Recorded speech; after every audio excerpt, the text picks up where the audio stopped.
The last little story I wanted to insert here is one that was not quite so comfortable to talk about. And sometime in 1975, early 76, we had obtained Richmond Cedar Works as a customer, and one of the products they had was ice cream freezer pails, and we needed a larger machine in order to mold the 4-quart pail. Ironically, the 5-quart pail was a different shape, and it could be molded in a machine that didn't have quite the stroke on it, but the 4-quart pail had to be in a 750-ton press, and we located one that was in Forest City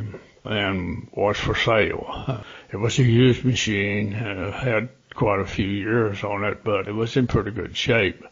And we were working through Build-A-Brule and arranged a price. We paid $35,000 for it, and ironically, I will insert here that we wound up in later years selling it to someone in Mexico for $35,000 after we had used it 10 or 12 years. So it wasn't a bad investment. It at least was not a loser anyway. But we purchased that machine, and we made arrangements for transportation on the machine from Forest City to Seagrove.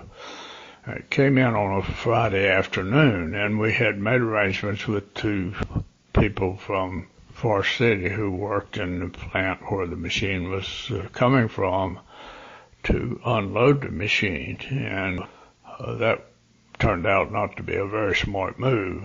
They were pretty qualified guys, but they didn't have a lot of the right equipment, and they certainly didn't have the right judgment about them. They began attempting to unload the machine about 4 o'clock on Friday afternoon. The reason they were willing to do it, they wanted to go from there to Raleigh and go to the football game, either that night or probably on Saturday afternoon. But we had made arrangements for them to hire a local wrecker operator to be able to pull the machine off. There was a dead man anchor in the floor of the building, and their plan was to put a pulley at that point and a cable from the wrecker into the dead man and back out to the machine and just pull the machine off of the truck into the building. And they began that operation, and the machine turned out to be more difficult to move than they had anticipated, and it was getting dark and it was getting cold. It just was not a good situation, and I asked them to cease operations, wait till the next day and get what they really needed to get the machine off the machine. And they pretty much ignored me and said no, they were going to the ball game. They were going to mess with it the next day or something to that effect. So I removed all the mid-state employees from the area in which they were working, because I could anticipate that there might be a cable break or something, and I knew the danger of cables.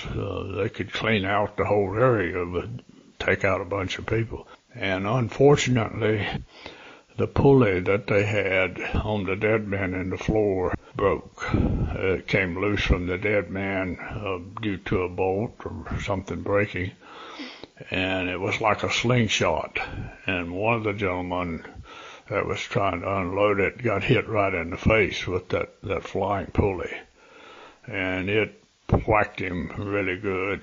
No, we got him to the hospital rather quickly, and it did not, obviously, it was not a death-threatening injury, but it was a serious injury, and one that cosmetically left some scars and that sort of thing. And as is normal, that led to a suit Obviously, we were insured, and that was not a big problem. But for us, the insurance company was having to defend themselves to keep from paying an enormous sum. I'm sure they were willing to pay some reasonable amount. And the court actions took place in Rutherford, which was in the county where they lived rather than in Asheboro. I don't know that I ever totally understood that. But anyway, one of the people that became involved was an attorney in Forest City that was a good friend of Bill DeBrule's, and I don't come to any conclusions, but don't know that he gave them an adequate defense. They didn't think so. So there was a second suit where they sued their attorney for not having done a good job of prosecuting the case. And I was called as a witness in that, based on the fact that Bill DeBrule had transferred some stock from himself, his own account, to that attorney, which raised some suspicions on the part of the attorneys, I guess, that were representing those guys in the second trial.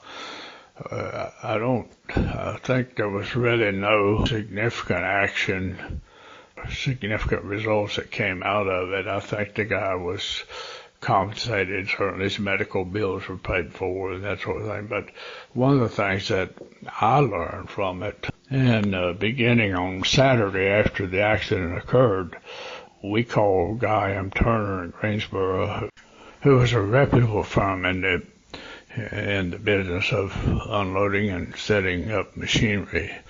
And they came down, and within 30, 40 minutes, they had the machine in the building. I had never had any significant experience with moving heavy machinery around, and didn't really know exactly what to look for, I guess, before that occurred. But I vowed to always use professionals when you were doing something that was a little bit above your sphere of knowledge. That was to me, an event that happened in the early days of Mid-State that I always regretted.